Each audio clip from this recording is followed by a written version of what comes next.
안녕하세요. 황금알이 금동입니다. 오늘은 화폐 역사를 통해서 왜 화폐의 형태를 바꾸는 게 결국 도덕적 해이와 사기로 이어질 수밖에 없는지 한번 영상으로 만들어 봤습니다.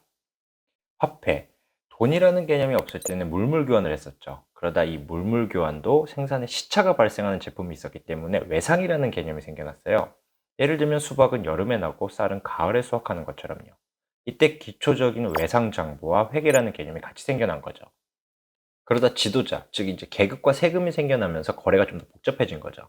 그래서 조금 더 진보된 이제 예전에 IOU 노트라고 하는데 가죽 같은 데다가 금동윤 쌀 100섬 이렇게 적고 이 가죽 노트로 다른 사람에게 쌀 100섬을 살 수 있었던 거죠.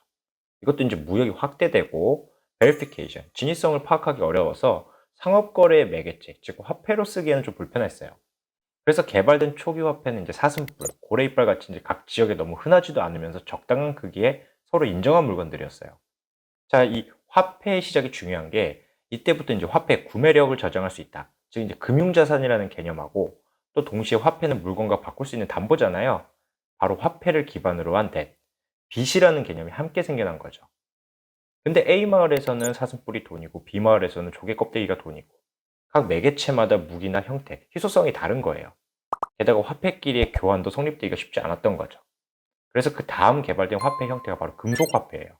적당히 희소하면서 가치도 서로 같고 다른 시장에서도 무게만 같다면 사용 가능한 중간 매개체였던 거죠. 특히 이 당시 금속 화폐의 특징은 계급 사회 정적, 즉 이제 왕이 주도해서 생산하다 보니까 다른 누가 만들기 어렵고 희소하고 본인의 힘도 어느 정도 과시하고 예를 들면 이제 본인 얼굴 같은 걸 그려서 넣는 거죠. 그리고 오래 가고 휴대하기 쉬운 코인, 즉 이제 금속 동전이었어요. 근데 이게 또 이때부터 이 본격적으로 왕 주도의 이제 도덕적 해이와 사기가 시작이 된 거죠. 금속 화폐 하나를 녹였다가 무게를 줄여서 다시 만들고 예를 들면 코인 10개를 잘만 나누면 코인 13개가 될 수 있었던 거예요.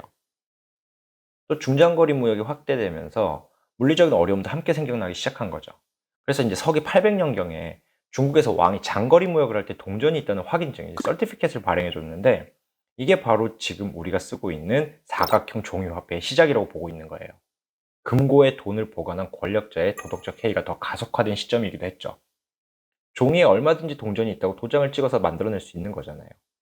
무역의 규모도 좀 더 커지고 참여자도 늘어나고 그러다 보니 중국 왕이 실제로 본인 금고에 동전 100개밖에 없는데 1000개가 있다고 나중에 종이 가지고 오면 주겠다고 하는 건데 왕도 바뀌고 정권도 바뀌고 시간이 지날수록 그냥 종이에 적어준 도장 가지고는 신뢰가 가지 않았던 거죠. 그래서 이 시점에 화폐의 가장 큰 가치, 신뢰, 트러스트라는 내재 가치가 필요하다는 인식이 점점 더 강화된 거예요. intrinsic value. 한국어로 이제 내재 가치라고 하는데 일반적으로 눈에 보이지 않는 정성적인 가치를 뜻하는 말이에요. 그래서 모두가 인정하고 신뢰하는 매개체가 뭔가 이렇게 봤더니 바로 금인 거예요. 근데 이제 금은 가치는 높지만 강도나 무게 때문에 물리적인 이동도 쉽지 않아서 원래는 보관 업무를 하던 대장장이가 금의 보관 업무도 함께 해주면서 이 대장장이가 나중에 상업은행으로 발전하게 되는 거거든요. 그리고 이때 이 금을 보관하는 사람들, 이런 사람들에게 보관증, 이걸 제공을 해주는데 이게 나중에 상업은행의 뱅크노트가 되는 건데 이게 바로 골드 스탠더드, 금본위제의 시작이었던 거죠. 같은 문제가 또 발생을 하죠. 금을 보관하는 은행이 이 금 보관량을 기반으로 대출을 해주는데 예를 들면 금 보관량의 두세 배를 대출을 해주면서 대출 이자 수익으로 돈을 엄청나게 벌기 시작한 거예요. 근데 이러다 한 번씩 경제 위기 때 이제 뱅크런이라고 하는데 금 보관인들이 전부 은행 가서 금을 찾아가려고 시도하는 사태가 발생을 해요. 근데 막상 가보니까 인출 가능한 금이 없는 거죠. 이런 문제를 억제하려고 정부 주도의 중앙은행, 이제 센트럴뱅크가 설립이 되어서 상업은행을 관리 감독하고 거기에 추가로 국가의 통화량과 금리를 조정하는 역할까지 하고 있는 거죠. 그러다 세계 1차 대전, 경제 대공황, 세계 2차 대전을 거치면서 각 나라들이 본인 화폐를 일부러 절하시키는 사례가 늘었어요. 그렇게 되면 외국인이 우리나라 제품을 싸게 살 수 있죠. 즉 이제 수출해서 환율로 이득을 보기 때문에 국제 수지가 개선되는 효과가 있거든요. 또 이때쯤에 미국이 워낙 전 세계 여기저기 무기며 농수산품이며 공산품이며 전쟁에 물자 지원을 해주다 보니까 나중에는 그 대금으로 받은 금들이 쌓여서 전 세계 금의 75%를 보유하게 되는데 이때 금본위제를 바탕으로 한 전 세계 금융과 무역의 밸런스가 깨져버린 거예요. 이때다 싶은 미국의 주도로 금본위제가 사라지고 미국 달러를 중심으로 한 명목화폐 시대가 시작이 되는 거죠.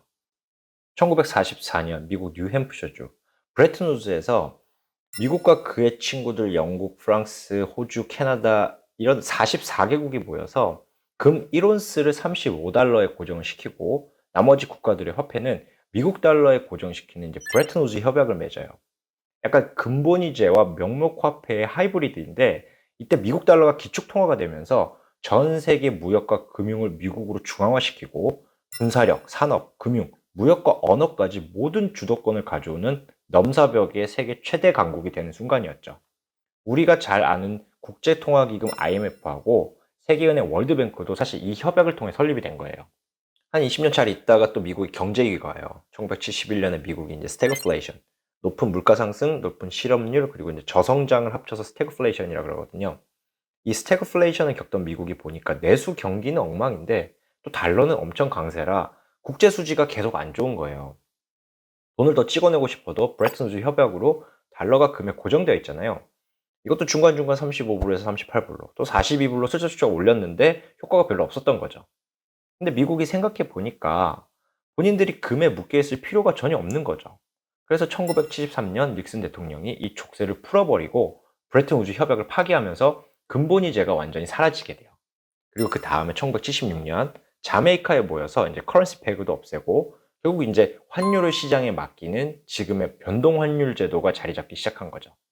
그래서 사실 지금 미국 달러는요, 오랜 역사를 바탕으로 바뀌어 오면서 이제는 미국 정부에 대한 신뢰만 기반한 화폐인 거죠.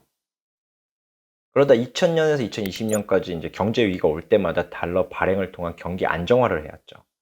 이렇게 발행량을 마음대로 조정하다 보니까 이미 무역 거래를 미국 달러를 기반으로 하는 다른 국가들은 화가 날 수밖에 없는 거죠. 무역 수지를 자기들 마음대로 정하는 거나 다름없거든요. 이렇게 미국의 중앙화된 화폐 제도를 개혁하고자 처음 개발된 탈중앙화된 가상화폐가 바로 비트코인이에요. 우리 모두는 경제적 자유와 번영을 원하죠. 어느 날 투자로 성공했다고 소문난 친구가 테라폼 랩이라는 이제 웹사이트를 소개시키는 거예요. 저 같은 직장인은 다른 코인이나 주식은 바로바로 대응이 안 되니 예금처럼 안전하지만 매년 20%의 수익을 시현해주는 획기적인 투자처 테라에 투자라는 거죠. 그렇게 집에 오는 길에 뉴스를 보니까 물가 인상, 부동산 폭등, 경제 위기, 금리 인상 이런 이야기들이 계속 흘러나오는데 갑자기 불안해지면서 그 친구가 했던 얘기들이 확 와닿게 되는 거죠. 네, 바로 이 스테이블 코인에 관한 얘기예요. 사실 이번 스테이블 코인 사태를 일으킨 장본인이 더 보완된 코인으로 돌아오겠다고 하더라고요. 저는 이 발상이 굉장히 위험하다고 생각해요. 이 크립토커런시, 가상화폐, 우리가 흔히 부르는 이 코인이란 건 기존에 있던 실물 화폐가 전자로 형태만 바뀐 거예요.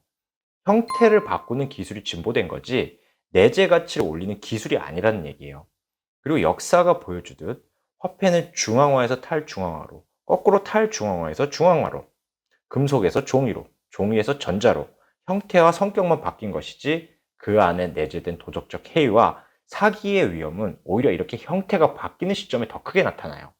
그래서 발행자에 대한 신뢰라는 점에서 이번 테라 2.0은 또다시 투자자를 힘들게 만들 굉장히 위험한 발상이라고 생각해요. 오늘 영상은 여기까지입니다. 여러분의 좋아요, 댓글, 구독, 알림 설정, 그리고 이메일은 영상 제작에 큰 힘이 됩니다. 시청해주셔서 감사합니다.